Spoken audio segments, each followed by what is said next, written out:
because there are so many modalities, is what's coming up for this creature, this being. What do I do? Do I do BodyTalk? Do they just need a hands-on Reiki? I mean, what, the body knows, and the body just kind of guides me through that. And it's been a really interesting journey in literally the last 30 days. Everything has shifted. And I actually look at the advanced BodyTalk protocol chart, and I'm just going, I'm not even in there. The stuff that's coming up, I'm looking around like, where do I go with that? And I'm having to literally sit and close my eyes and be quiet and try to hear what the body's trying to tell me, because we're going in a whole different place.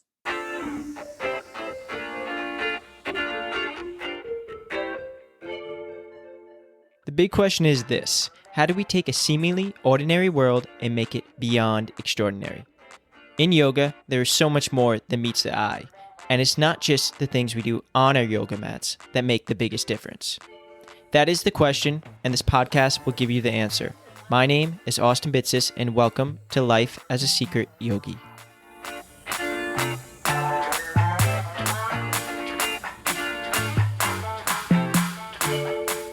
Welcome to the Life as a Secret Yogi podcast. Today's guest is Charlene Cooper. Welcome to the show. I really appreciate you hopping on today. Thank you. I'm really happy to be here. It's exciting for me anyways. Yeah, so for everyone who doesn't know Charlene Cooper, we actually had the unique opportunity to do a session. So I was really grateful that we were able to do a session of BodyTalk beforehand. So we did that a few days before with kind of like my family unit, myself, my girlfriend, everyone knows my cat Buddha, and now our new addition to the family, which is Olaf, our dog. So Charlene Cooper is a shamanic practitioner, and we'll kind of go into like specifically what that means. You practice the modalities of BodyTalk, AnimalTalk, which is really cool because that's what we got to basically experience just a few days before. And you also practice other modalities such as Reiki, drum and sound healing, among other tools. So I'd love to dive into your story, but before we do that, a little bit about the audience of this show. So the audience of this show are those who want to take the practices of yoga, meditation, breath work, energy work, animal-assisted therapy, among other related tools like we'll talk about today, which are BodyTalk and other similar tools into the real world. It's a lot of people who are looking to perform at a higher level in other disciplines, maybe running, maybe golf, surfing, weightlifting, freediving, basketball, entrepreneurship, art, or just simply those who want to make life beautiful. And it's not necessarily that this audience wants to become the stereotypical yogi or even a yoga teacher. Nevertheless, this audience would like to utilize these tools to make life beautiful. So this idea of the secret yogi is that we all have this heroic self, and it's our inner source that we cultivate through these tools of yoga, meditation, BodyTalk, animal-assisted therapy, and breath work to take our seemingly ordinary world and make it extraordinary. It's that we all have this superhero that lives within, and these tools allow us to tap into our superpowers, which they truly are superpowers. And these superpowers, just to list a few, are like mindfulness, awareness, love, focus, and creating happiness from within, and just feel great in a body that we love. So we really hope this episode helps everyone listening unlock their own superpowers. And if you like it, consider sharing it with at least one person that needs it most, and consider also leaving a written review and rating wherever you're listening to right now.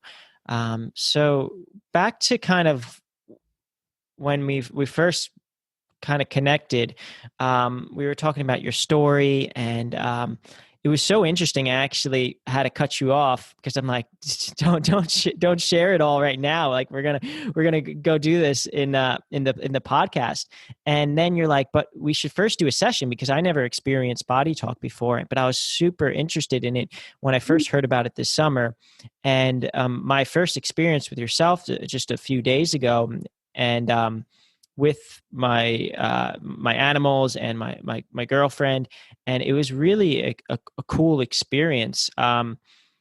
Like, for yourself, like what did you feel in that particular session kind of come up? Was it pretty standard in terms of like a body talk session, or was it different that we were kind of integrating kind of body talk and I would assume animal talk? Well, I think your session integrated more than just that. Quite honestly, we did. Mm-hmm. I find that the practice is really evolving. Mostly I use the BodyTalk protocol chart as a way to guide me into specific areas of the body. And the same applies for the animals. It's just a little bit different for the animals in that their consciousness is so much more present and here and now versus us, always using masks. Your session, though, really drew in part of the shamanic practice that kind of travels within the worlds. You know, we kind of have the ability sometimes to be able to connect to beings, you know, within what we call it kind of transferring through the veil, if you would. And I believe that kind of showed up a little bit in the session. My thing is I don't recall sessions once the session is over. There's a reason for that. I'm not supposed to. I don't carry that information forward. You know, usually on a follow-up session, the client is surprised, you know, well, don't you remember? And no, I don't. I'm not supposed to, because that's yours, right? Yeah. So I'm kind of sitting here a little bit awkward because I'm thinking, I know we did something, but I don't really remember. I recall it. I definitely recall it. Yeah. No, it was really cool. It was a very unique experience. My girlfriend who practices SourcePoint and Reiki, which you met, Devin, and she was just kind of like wowed by it. And yeah, it was just a very cool, unique experience. It's like something we haven't done before. And I could definitely see how this kind of unlocks a certain aspect of self-reflection where you would not be able to unlock it through other modalities, if that's like at least the ones that I've tried. So it was really cool, and especially learning about like our cat Buddha, who's a rescue, and a little bit about his background and the things that's kind of he's dealing with, because it's like we think about ourselves, and when we're living with other creatures, it could be a little selfish to not think about like that they're living creatures too, and there's tools that can help them as well. Mm-hmm. So totally sentient beings. They have emotions. Mm-hmm. You know, they have memories. They've suffered just like we have. They have an amazing resilience in that they're so forgiving, you know? Yeah. And, you know, once you are able to help the body release whatever they're carrying, they're just going up about their merry way, you know? Unlike us, it takes us like forever. We just sometimes don't want to let go of stuff, you know? And truly, it is for our higher good, you know, to always do that, to let it go. Yeah.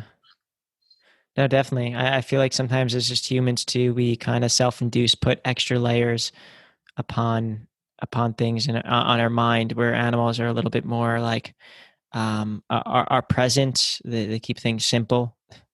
As far as I know, I mean, of course, you know a lot better. I mean, that kind of leads into like your story. Like for everyone who doesn't know yourself, and your work, I know your website is wholebodywisdom.net. So anyone who kind of wants to follow along or check yourself out after or even work with you, but a little bit about your story and like kind of where you got started. I know animals were a big part of your life growing up, and then can you tell? And then you eventually became a shaman. So like that's a big shift. Can you just take us through that? I'm going to pretty short because we can be here for a whole hour, right? But I'm originally Panamanian, born and raised in a little town called Puerto Armuelles in the province of Chiriquí. And a very small community, very much a port. You know, the company my father worked for was the United Brands Company, and they exported bananas from Panama. So, which is why I speak such good English, by the way. Because that was one of the privileges that everyone who worked for the United Brands got this amazing opportunity to attend free their schools, and they taught us English. So anyways, I spent a lot of time with my animals. I grew up with 3 dogs, initially 4, but the one passed away when I was very young. And I didn't have really good communication skills with people. I don't know why, but I was very shy as a kid. And so the animals were really where I thrived. I would just spend hours with them. And I had the dogs, I had a pet iguana, I had a lizard that would live in my room. I mean, I just was everywhere with the animals, and I loved the horses. And I remember my mom had very good friends that they had beautiful horses, and they would let me ride them. So that started it for me. It's not like I could understand what they were saying or communicating, but I felt very connected to them. And I could be feeling sad or some feeling, and they would be the ones that would do something. It's almost like they knew. Mm-hmm. And I started realizing this. The other piece that kind of got me very intrigued into part of the shamanism part today, which connects way back to there. We had a gentleman that worked on our property, and he happened to be a curandero himself. He was kind of like the medicine person for the town. Mm-hmm. And our animals down there, it's not like we walked them on leashes like here. They're in your big fenced in yard or whatever, but they get out. And there was lots of dog fights and stuff, but he was always the one that nursed them back to health. And he would always be mixing these concoctions of all kinds of smelly things. And I would spend hours watching him do that. So I guess those 2 things really kind of moved me towards the animals. And, I came to do my studies in the United States. That was another privilege that we had. We came here to high school in English and stayed in boarding schools. So I did my 4 years of high school that way. And I also did my university that way. So, did my education from 14 years old up here. Mm-hmm. But I think after that, I moved around a lot. I went to work as a corporate job. Like everybody else does. I kind of forgot all about the animal stuff and all about that connection I had with the land. I would just sit under trees. I would climb up trees. That's all gone. Mm-hmm. So I worked like that, like everybody else did, for probably, 15 years, something like that. Wow. And I moved to California in that interim period, discovered that I just absolutely love art and painting, and went back to school to be a professional decorative painter. And I'll give a plug to Joanne Day, because her and Isabel O'Neill were the primary painters, one on East Coast, one on West Coast, that learned the old ways. So I studied with her for a few years, did an apprenticeship, got my journeymanship, started my own company, and spent the following 13 to 14 years in the decorative arts. What I started discovering there was actually how healing that color and, when you're doing old-fashioned 18th century glazes, you're reproducing what people fly all the way to Italy to look at, and they're mesmerized by those beautiful, paintings that they see and the trompe l'oeil that they see. And that's what we were creating. And so I renamed my company, Faux Finish Studio, the Center for the Healing Arts, because people were finding healing in the painting, and they were choosing colors that they found healing. So that kind of started me on that part of the journey. I started another company after that was a glassware company. It was also to do with color, though. But this one was, it was called the Charlie Work Collection, and it had bright, vibrant jewel tone colors. So versus, the softness that the wall glazes really created in people, that healing spirit, this was like vibrantly, but it was small enough that people were just crazy over the color. So I started really focusing, like, this is really interesting, So color and light is very, very moving to the soul. It's kind of like music, right? It's kind of like, you can kind of. And, unfortunately, the economic situation in 2005-06 kind of started tanking. And, so for circumstances other than I would have kept going, I had to close my company badly. So I went back to work in the corporate world. And I did that for about 7 years. And what I discovered was I was getting physically sick. I dreaded going to work. I just didn't work well with the politics that work in companies. I don't believe in that whole scenario. So I was very uncomfortable. I was very, I just didn't fit in. And so one day I met this woman, and she was a Reiki practitioner. She offered me a session. I fell in love. So she ended up being my master teacher. And I went all the way up to the Holy Fire 3 Karuna master training. Wow. But that's when it started skedaddling into other things because, I had a dog, and I was, obviously doing Reiki on her. But I really also discovered that my Reiki teacher was also a BodyTalk practitioner. And then she starts telling me, oh my God, you should take that too. So she does a session of that with me. Of course, now I'm going, how did you know that stuff? Yeah. So I went back to school for that. And so I did it's been maybe 3-year journey in that. You get all kinds of different certifications within BodyTalk. You can deal with epigenetics, which is a big deal. You can deal with the microbiome. I mean, you can just really help people with all kinds of stuff, whether it be physical or really even diving into like past lives, dealing with disease, all kinds of stuff. And that's what started the whole visioning thing for me. I started getting this feeling that I wasn't alone. And I have a very good friend who happens to be a clairvoyant. And so I asked her, what is going on with me? And she was the one who kind of helped me connect with my ancestors.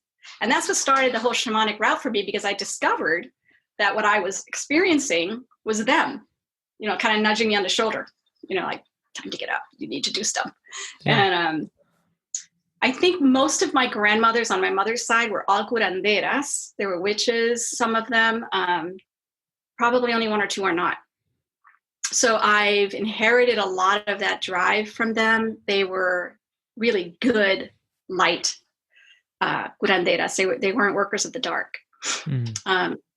So that kind of began that. And I did look around to try and figure out where can I go to study the Cuban method of curanderismo, because my mother's family is Cuban. She's Cuban. And of course, that's not a possibility right now. And then I started thinking, well, maybe I can find a Panamanian one I could work with. And I just couldn't find one. And I fell into this Peruvian lineage that really resonated with me. And so my mentor there, the head of that particular shamanic line that he's brought to the West, up here, the North, his name is Don Oscar Miro Quesada. And I love it. So that's been a 2-year journey. You really have to do an in-person apprenticeship. There's different rituals that you learn. And you're always learning. It's just never anything that you stop learning, because it just continues to build, And lately what I've discovered is now I'm able to almost have conversations with spirits that are within the body of people. Mm-hmm. And I think part of it may have to do with the time that we're in, Yeah. It's a transformational time. It's a time of moving from this denseness to this beautiful 5th dimensional energy. And it's been, prophesized for centuries. And here we are. We're actually gifted that we're here. I wish I could tell people, don't live in fear. Just don't let that drag you down, because there's something beautiful coming behind here. This had to happen, and Pachamama, the Mother Earth, she needs us. Look what we've done to her. And they still do it. They still keep flying planes over us and dropping chemicals on us. They're doing all kinds of things to hurt our environment, and we can't survive. So she's shaking us up. All these, disasters that are happening, they're tragic. We just went through 3 months of fires in California that just would not quit. Yeah. So many people suffering. Now I look down, Honduras, Panama, Nicaragua, Guatemala. They're just floods everywhere. The people are just, they can't take anymore. But it's needed. It's almost like the suffering had to happen for the people to wake up, So here we are. It's Yeah. like, yeah, no, it's it's that kind of catalyst that when you look at that kind of optimistic viewpoint, it's a catalyst. It's a cycle, and with every cycle, there's an up and there's a down, and it kind of keeps going around. It kind of rhymes, but I didn't mean it. But yeah, no, I first I love to kind of make a point where like it's really interesting, and we've said this in other episodes where things kind of follow you along your life's journey. Like you're connected with animals and you had this connection with nature and you never really lost it. It was just kind of hidden. And then you kind of unveiled it. And yeah, no, so it's really interesting how it kind of follows you along this journey and then ultimately to the shamanism, which is really fascinating. And you mentioned something about this fifth dimension.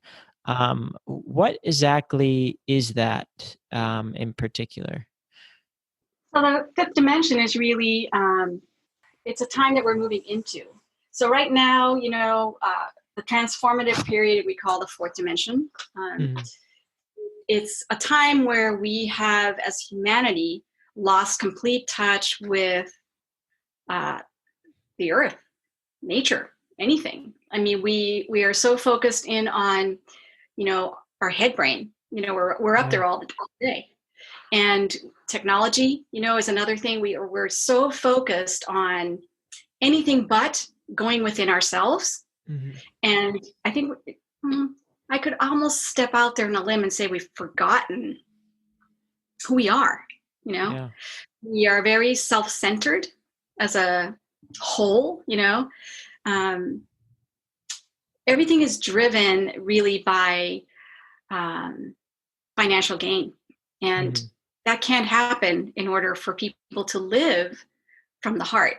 So this transformation is kind of doing a few things. I mean, how do I get there? We're actually going to experience our own shift. What's happening to people now, you're looking outside and you're watching the world around you. People tell me, oh, the world's collapsing. Well, sometimes the building has to fall down and then it has to be rebuilt again. It's not a bad thing. We just need to kind of stay calm and, don't live in the fear. But what's changing is that instead of using this head over here, this is the logic, and the head is really not the CEO of the body. It's never been. Our ancestors lived completely on their intuition. They did everything on the land. They knew everything by how the land felt, what bird was flying where. I mean, they could tell things just by observing and sitting still. We never sit still. I mean, we call sitting still now meditating, and we make time for that. Oh, I have an hour, I'm going to sit down, I'm going to meditate for 10 minutes, or something like that. We just don't do it as a natural thing, right? But our ancestors did. And we've lost that touch. We're coming back to it, which is the beauty. So what's changing is that rather than thinking with this brain up here, it's powerful and everything, we're going to think from here, the heart brain. Yeah. So the heart brain becomes the thinking brain. And when you think about answering a question from someone from the heart versus up here, my God, it changes everything. You speak with a voice of love. You speak with a voice of compassion. You speak with an understanding that the head brain just doesn't have. This is logic up here for the most part. Then what happens when you start thinking from here, the connection is going to go down to your navel point, your koshko, as we call it in Quechua. And that is the center. This is the balance point of the body. This is the all-knowing. This is your intuition. This is where you were born from. This is where ¿cómo se dice? The cord, what is that cord that you're born with? The cord, yeah. Thank you. The umbilical cord, right? So it is the all-knowing. And so when you think with the heart, you get your gut brain involved, your intuition starts guiding you, and you make a decision based on that. That's the right decision. And then you can bring in the logic brain to go, oh, let me plan that. This is the practical part. Rather than starting up here, and then we get completely caught up in this head, and you can't make a decision because it's like, well, what if I leave today? Or what if I do that? Or what if I did that? You start really running around in circles, and you find out that you're fragmented because you're just up here. Yeah. So when you come down here, it just really brings everything like, yeah, I got it. No need to panic. No need to be anxious. It's just a very calm, heart-based decision. Yeah. So in the fifth dimension, the transformation becomes that, where it's almost like we're floundering around in mud right now, just trying to trying to get through there. Mm-hmm. But what comes up is the beautiful lotus flower. It's just like, and that's what's that transformation. This is the period of that happening. And what's going to end up, you're going to start visualizing and seeing is people are going to start thinking, feeling again. And more importantly, when you start being in your heart center, it changes how you are with others. Yeah. And humanity needs that, right? I mean, we need that. I mean, we are so disconnected from each other by, I live in this country, you live in that country, I have this religion, you have that religion, I have this language, you have that language. I mean, who cares? I mean, it really doesn't matter. We're all here. We all have red blood. We all have cells. We all walk the same way for the most part. Mm-hmm. I mean, we are thinking, breathing, feeling beings, just like the animals are, and the plants, your plants, and look what happens to them. I mean, they're just like, they thrive on that love. So it's changing into that. It's changing into a beautiful, compassionate world that we're all going to, it's going to be different. It's going to be really different. But I think some things have to happen for that to change. And that's what this transitional period is all about, to reach that. Yeah, no, totally makes sense. And I love that analogy of the lotus flower coming up from the mud, something you learn in yoga, and the hand mudras, they're called, like the hand positions in yoga. And it's like the lotus flower coming up and from the mud. And and I think as Ian Finn, he's a yoga teacher, and we had him on the show. And he says, less smartphones, more heart phones. And I think that sums it up. And just to be able to sit still and be able to connect, and you really feel disconnected. And this has kind of been the journey on the show, which is why people are like yoga. And why are we talking about like animals and this? And they're like, they're portals to our connectiveness. And so are plants. So is nature. And it helps us be more present. And in terms of your mission and now the work that you're doing now, I know you mentioned your mission is to help any living being find healing. Can you explain that a little bit, and then explain the purpose that you chose your particular modalities of BodyTalk, AnimalTalk, SourcePoint, Shamanism, and any other practices you practice? Well, I want everyone to stop suffering, I think. I mean, I see so much suffering. I grew up with it. I grew up with my family. I mean, my DNA carries, fleeing. I mean, it's fear-based, I've done a lot of work to get past that, but so many people don't. And I wish I had a way to, if I had a magic wand and I could just touch someone and say, you're not suffering anymore, I would love that gift. But the best way I know how is really to use any one of these modalities. And I honor the body in the sense that when I do a session with anyone, whether it be a plant or an animal, or a person, the respectful thing to do is to ask the body two questions. One would be if I have permission, obviously, but one question would be, what is the priority that the body has at that time? Because the need that the creature may manifest, whether it be an illness or an injury or something, is usually much deeper. It's kind of like if you look at a glacier that sits on the very still lake, you see the tip of the glacier go up, but underneath that lake, the same exact size and tip of glacier is going down that way. And it's all that stuff that's underneath the lake that I kind of go down looking for, so that can be what is taken away or dissolved, or just the body gets rid of it in its own way. It knows how to do that, and then the body can begin healing itself. So that's the first thing. And then the second thing I always ask, because there are so many modalities, is what's coming up for this creature, this being? What do I do? Do I do BodyTalk? Do they just need a hands-on Reiki? I mean, what? The body knows, and the body would just kind of guides me through that. And it's been a really interesting journey in literally the last 30 days. Everything has shifted.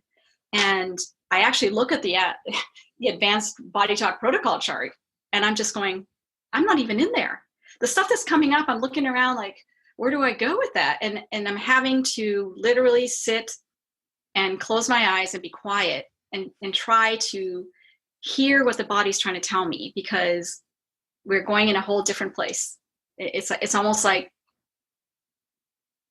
new energies and new things coming in, And so that's defining my work right now, which is kind of, I don't know how to explain it because I don't yet quite understand everything about it. Yeah.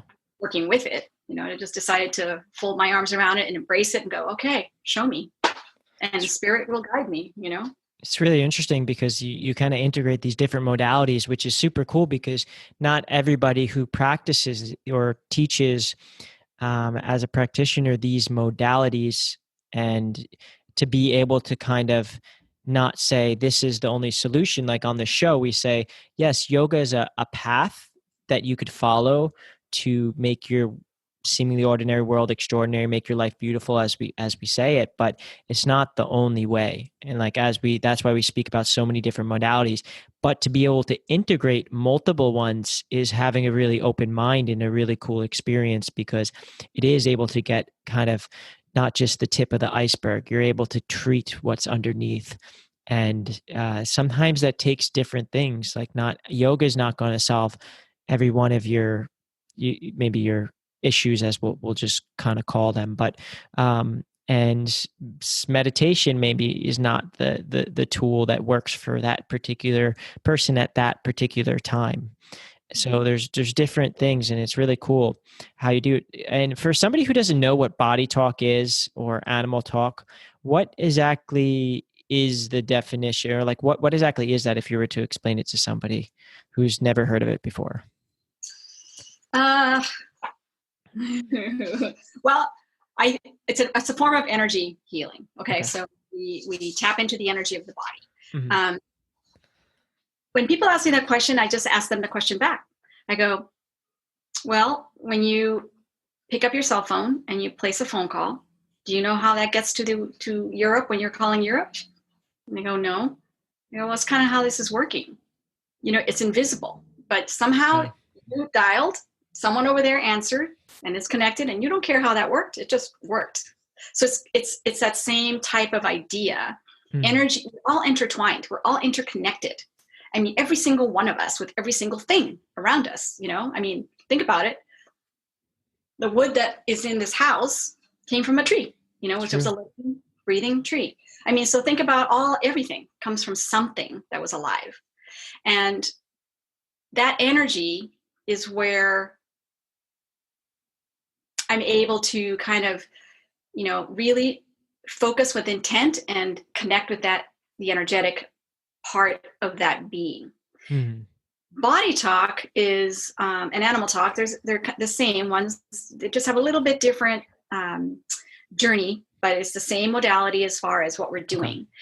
In those modalities, it's very respectful. It combines a lot of different things. We look at what we consider the repair recovery systems of the body, which would include your body chemistry, for example, microbes, viruses, bacteria, those kinds of things. Mm-hmm. So we're able to look at that and how to help the body with that.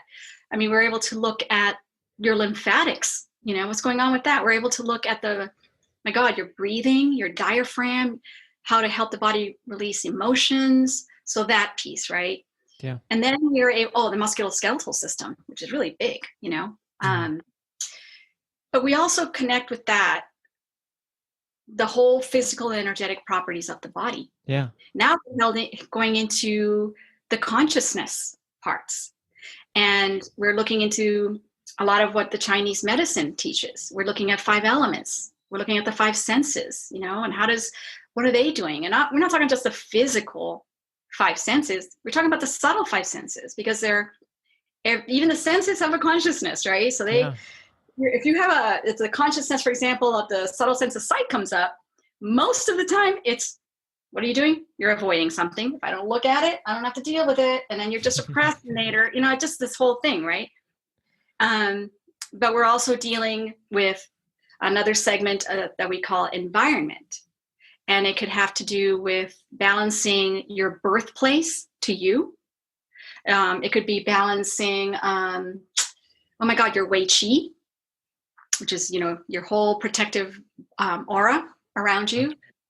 It could do with chakras, the 8th chakra, you know, it could do with life cycles. And then we also deal with another segment, they call it matrices. In shamanism, we're just working with spirits. It's the same thing, because you may have matrices of all different kinds. I mean, you could have a matrice, for example, family, you know, that somebody is just projecting something on you, or someone you're working with is projecting something on you unbeknownst to them, you know, but it ends up affecting your physical, your physical health, right? And so we just kind of travel throughout all that. And the same thing applies to the animals. BodyTalk uses what is called a tapping method. When we when the body gets to a point and it's just had enough, can't go any forward, it lets me know. So almost like getting to a red light, and you're just like, oh my God, I got to stop. And you kind of like, okay, I guess we have to let this go before the body then can shift into the next mode and say, okay, some more stuff. And then what we do is we tap the head brain, we tap the heart brain, and we tap the gut brain. And that realigns the communication between the three brains in the proper format. Bringing the CEO as the gut, president as the heart, VP up here, you know. We also hold the two sides of the head, which is very important. You're holding the two sides of the limbic brain. And traditionally, this is almost like a realignment of the vertical body, because we're sliced in half vertically as well. And now I see it more as a realignment of the emotional energies. You know, it's kind of like calm down, stress, just bring everything down a little bit. And once that happens, then I ask the body, you know, and the body will tell me is it done? And if it says yes, then I have permission to move. Okay, now we can move forward into something else. And then it'll go into another segment or another sequence of, we call them formulas. And we get to another point where it has to stop, and then we do the tapping again. So it's kind of like a sequence of that until the body it just knows when to end. Because it's so smart and so wise. It's always working for your higher good. I mean, your body wants to heal. Your body wants you to heal. It just needs a little help, you know? Yeah. And don't get me wrong, you know, if you have a broken arm, please go to the doctor. I mean, you know, if there's something you need to go to the hospital or doctor, go. I'm not saying don't go, but I am saying you can support your health with energetic healing, because you don't want to get to the point where you get sick. That's the thing. You know, your body can only take so much, and then something breaks down. Your immune system just can't handle everything when you're trying to work on all this other stuff, you know? So when you find an alternative modality that helps you, be it what I do, be it, you know, acupuncture or, you know, whatever, those are really powerful things to help the body. And I encourage anybody and everybody to, my God, do it, you know? Yeah. No, definitely. And I think the best way to kind of to understand it is like what you explained to me. It's like, let's just do a session. Like, right. Just do a session and you really experience it in the full thing that it is. And, like you said, it's like this, healing sense. I'm trying to think of the word, but it's escaping my tongue, but you mentioned some examples. One was of this like star winning horse, and he just went lame. And I thought that was like one really good example. And then the other one, there was this woman with the heart issues. Can you just like briefly explain like procedure and the protocol you kind of took for them and what they were experiencing? Yeah. The horse was that was a spectacular example, I think. I mean, this horse was it's a competitive dressage mare that was always first place, second place. I mean, winning. And she just came up lame. And I got a call from the owner, and she said, I don't know what else to do. You were my last resort. The vet has been here multiple times. They have done ultrasounds, MRIs, x-rays. They have done everything, taken blood, whatever. And they cannot find a physical reason why this horse is lame, but she's lame. So I said, okay. I always like a challenge. So I went out, I visited her. I know her, actually, the horse. I had seen her before. And she told me that she needed 6 to 7 sessions. So I let the owner know, this is not going to be a one-time deal. It's not going to be 3. And she said, no, I'm willing. So we did it. What the mare kind of uncovered was a lot of past history stuff that had come down to her through her dam, which is her mom, and the stallion, that her mom was bred to. Mm-hmm. She inherited a lot of stuff, and it ended up also showing up and manifesting as the lameness because she just couldn't get through life, just didn't want to take another step.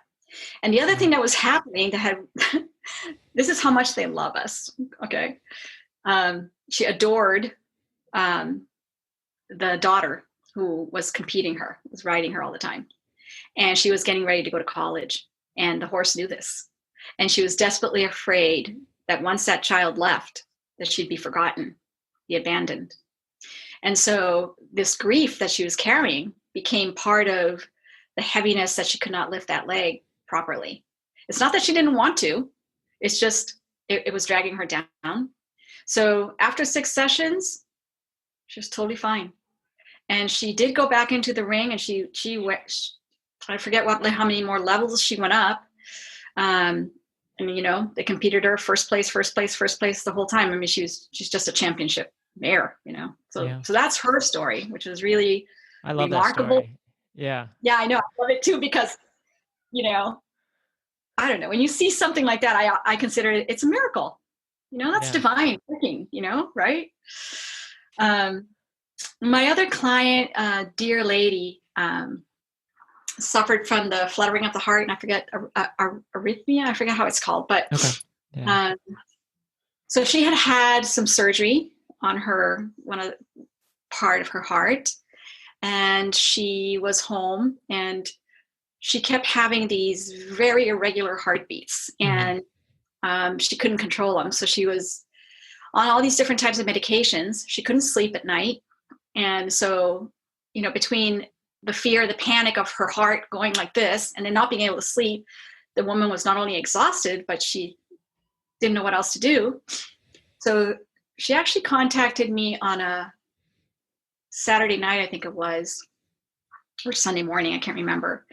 But she had an appointment with the doctor on Monday. He had said, well, come in on Monday and we'll see what we can give you, some other medication for the thingy. And she was just like, I'm just not taking any more pills. So we did a session, and that session was a very interesting one because it combined shamanic crossovers, and the BodyTalk. And she went, the session ended. I said goodbye, and she hung up the phone. She texted me that later on that evening. I mean, she must have just fallen asleep. You do relax quite a bit in sessions, which is really good for the cells. I mean, cells can't heal when they're in stress mode. It's just not working. Yeah, we all slept like a baby after that session. Just sorry to cut you off. And actually, Olaf, our puppy, he slept through the night. So it was a big deal to not wake up at 3, 4 in the morning. Just a side note, you continue. Sorry to cut you off. Oh, no, that makes me so happy because that's important. You have to be. No, it was great. That's why I actually missed your email the other day in the morning, because I normally do a few hours of work I wake up at 6 and I'm on the computer by like 5-10 minutes after that, and to do a few hours of work. And I was just passed out. I woke up at like 8, and I never sleep past like 7. And I was just like, oh my God. I was like, I must have needed it. Yeah, your Yeah. body really. Yeah, but she texted me later that night, and she was completely fine. Wow. Just completely fine. Didn't go to the doctor. And another time, the same woman called me, and she was going to go see another practitioner. She was on her way to see another practitioner, but she just called me and said, I am scared. I don't know what's going on. And I just said to her, don't worry about it. Go see who you're going to go see. I'm putting you on my Mesa with my guides. Mm-hmm. And she texted me when she got to the parking lot of the other practitioner's place down there. She texted me and said, I swear that 5 minutes after you said those words, my heartbeat was completely stable. And I said to her, that's the power of these beautiful divine energies that are working with me and with all of us. Because we all have the power. It's just a matter of tapping and asking them for help. And they'll help you, you know?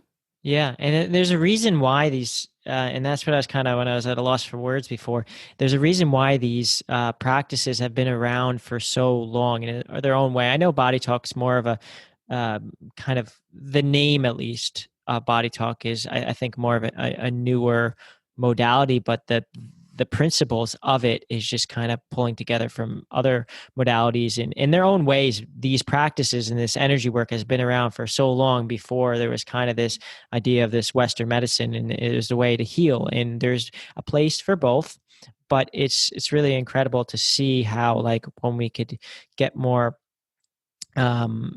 into our subtle body and get more connected. There's a reason why everyone says, like, we're one, right? But like, what does that mean? Like, we're it's the oneness, the one, but it's really like we've connected. We share all the same energy, and we're all one.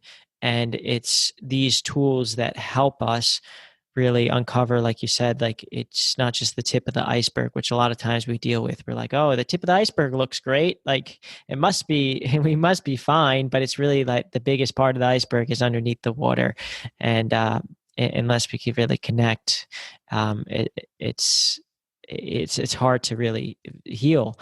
And I remember something we spoke about on the phone when we first talked is like this: don't lose hope in this call to action. And I know, like, on this session we were talking about, like, let's let's define the problem, let's give the audience a solution and maybe some actionable items. And just one thing that you said was just like, and this could kind of be the pivotal point, was just like, media is like a propaganda, and you used the term tell lie vision, and this, what you're speaking about before, creating this sense of fear. So I guess, like, let's start off with, what is the problem, and then how can we provide a solution for that in losing hope? Well, I think the problem, sadly, is that most people are glued to the television, the television. Mm-hmm. So they're listening to whatever the media wants to feed us. Yeah. I have stopped listening to the news. Probably I have not really listened to the news since like April. Just not listening to it. I just refuse to be told stuff. And I think, so my history is what guides me. My family from Cuba, it's pure lies, propaganda. And they're still lying today. You know, people think that, oh my God, life in Cuba is great, you know. No, it's not. Half the people there they don't have food. They can't get food. They're poor. Why do you think the people are still escaping today? So that's one. I think also encouraging people to think for themselves, you know, sit back for a minute and start to really look at what the information that you're being given really is saying. You know, don't just blossom over it. No. There's much deeper meaning behind it. I think we're very intelligent people, Every single one of us has a brain. We may use it in different ways, but we are smart. We're sovereign beings. Nobody has the right to tell you you have to do anything. It's one of the reasons people flock to this country. You know, the United States of America represents, from my viewpoint, the freedom to be able to express yourself, be who you want to be, make your dreams come true. That's what it's been for like ever, you know? So just, you know, remain calm. Don't let the words that you hear other people repeat like parrots, you know, or whatever, affect you. You know, this is an opportunity, really. When you think about it, this is an opportunity for people to like do that experiment. I have a couple clients that I actually said, do this experiment at work. You know, instead of thinking up here, because, you know, they're feeling stress and all that stuff, go down into your heart space. Like really make a conscious effort to just close your eyes for a minute, get down in here, take a breath, and then think from here. This is going to tell you the truth. You'll know, you know, and then whatever information comes forward is coming from a place of calmness, you know, you're able to really like focus with clarity. You know, when you're getting all stressed out and you're up here because of whatever you're hearing and seeing, and oh my God, that person is, you know, is doing that. You can't think straight. And what happens? You get into this huge stress mode. Your adrenals just go into a like explosion, and you become you know, that whole thing about fight or flight is so very true. You know, the problem is that then we remain in that state. You know, that state of fight or flight should be only to get you out of trouble and danger. That's what our ancestors did. But rather, we're living in that state all the time now. Your body can't take that. So in order to have, you know, begin to have some hope, this is an opportunity for us to go inwards. You know, really take that statement that I say about be still, like spend a lot of quiet time alone. You'll discover things, you know, just, you know, make it a habit. Start little. You don't have to start like, well, I'm going to do this, you know, for an hour today. If you're in the outside and I don't know, taking the trash can out or something that takes you 5 minutes, in that 5 minutes, you can just like, don't think about anything. And then just kind of feel how you feel.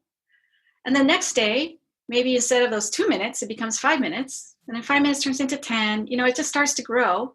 And you can use anything that you do in the house, you know, as a time to reflect. Cooking. I find cooking extremely healing. When I love to cook. Because, you know, when you're making something and creating a dish, it's kind of like, I mean, I look at everything as a gift, you know, that was a plant, that was an herb, somebody picked it. I mean, think about all that goes into that food that you're bringing to your table. And then you're so grateful. It's like, wow, how many people took to get this here, you know? I mean, doing the laundry. I mean, be grateful that you can do your laundry. I mean, how many people are out in the street, they don't even have any clothes to wear. I mean, everything, you can take it as an opportunity rather than, you know, life is changing. Oh my God, life is changing. But we are really sovereign beings. We are smart. We're resilient. We can make any situation turn it around. And it's not to say that it's not a difficult place and it's not a hardship place sometimes, but I'm a firm believer in that, you know, whatever comes your way, God doesn't give you anything that you can't handle. So when you look at that truth, you know you're capable, and you know that you're a powerful person, you know you're strong, you know, and just keep reminding yourself of that, you know. I think that's really empowering, what you just said. And just being still, like I know myself, in which is why like I feel like I'm a good candidate to host this podcast, is because I do have a restless mind. Like I do deal with that monkey mind. Like I'm go go go go go. I deal with the stress of overworking, losing my creativity. But at the same time, I have developed over the years this sense of awareness to know when to pull back and have stillness. Just because listening to audiobooks and podcasts, like I would go through an audiobook every few days, and it would just be like, just because that's supposed to be good doesn't mean it's necessarily what you need in that moment. And like I've realized that through self-reflection that sometimes less is more, and Yeah. just kind of like read something, and which is good for you to always be like learning, but at the same time then take a moment and just like comprehend that and just check in with yourself. And I think something that now I'm realizing when I'm taking Olaf, my new puppy, out for a walk or to play, is to not be on my phone, not be listening to anything, and give him the respect, and both kind of build that connection with him and with nature, and just being aware of the areas around me where normally I'd go. Anytime I would walk, anytime I would literally walk from my desk to the kitchen, I'd be listening to a podcast or I would be listening to an audiobook. And I'm like, there's a time and a place, and there's a time and a place for exactly what you're saying. And I think where everybody is most likely kind of weighted or favoring, it's like there's I think more people just need to sit down, turn off the Netflix, stop listening to the YouTube channel, and just like reflect. And you can listen to this podcast though. This is okay.